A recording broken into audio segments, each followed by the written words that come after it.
Sampati Jatayu boats గురించి చెప్తాను story. Sampati మరియు జటాయు వచ్చేసి అరుణదేవుడు కుమారులు అన్నమాట. వీళ్ళిద్దరూ అన్నదమ్ములు. సంపాతి పెద్దవాడు, జటాయు వచ్చేసి చిన్నవాడు.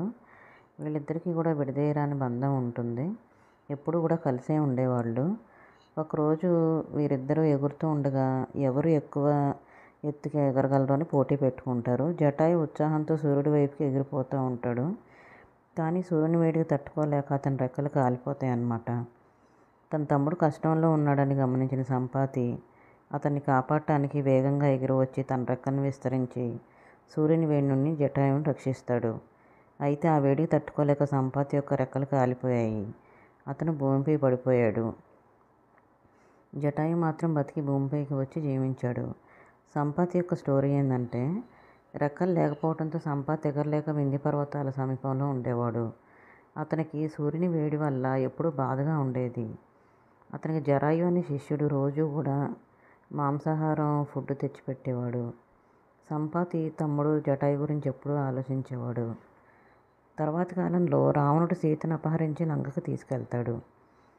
దారిలో జటాయు రావణుని అడ్డుకొని సీతను రక్షించడానికి యత్నిస్తాడు. అతడు ఎంతో ధైర్యంగా రావణుడితో పోరాడతాడు. కానీ రావణుడు తన ఖడ్గంతో జటాయు రెక్కలను విరిచేస్తాడు. మరణానికి ముందు జటాయు రాముని చూసి సీతను లంక వైపు తీసుకెళ్ళాడు అని చెప్పి ప్రాణం విడుస్తాడు. రాముడు అతన్ని వీరుడిగా అంత్యక్రియలు చేసి నీకు స్వర్గం లభిస్తుందని ఆశీర్వదిస్తాడు.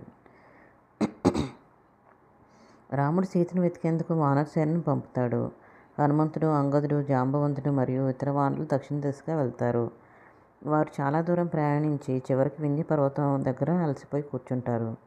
అప్పుడు అక్కడ సంపాతి నివసిస్తూ ఉన్నాడు కాబట్టి వానరులు మాట్లాడుకుంటున్న మాటలు సంపాతి వింటాడు. ఆ మాటలు విన్న సంపాతి జాగ్రత్తగా చెవులు ఎత్తి వింటాడనమాట. జటాయు గురించి అడుగుతాడు సంపాతి వానరసేనని. అప్పుడు అంగదుడు అతనికి జటాయు రావణుడితో యుద్ధం చేసి ప్రాణాలు కోల్పోయాడని చెప్తాడు. ఇది విన్న సంపాతి కన్నీరు పెడుతుందన్నమాట.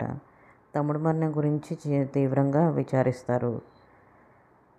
సంపాతి ఎంతో దుఃఖపడి దివ్య దృష్టితో కనుక్కొని సీత లంకలో ఉందని చెప్తారు. ఆ తర్వాత అతను సీత యొక్క ఆచూకీ చెప్పేసి తనకి రెక్కలు వస్తాయి. ఆ తర్వాత సంతోషంగా ఆకాశంలోకి ఎగిరిపోద్ది అన్నమాట. Thanks for watching.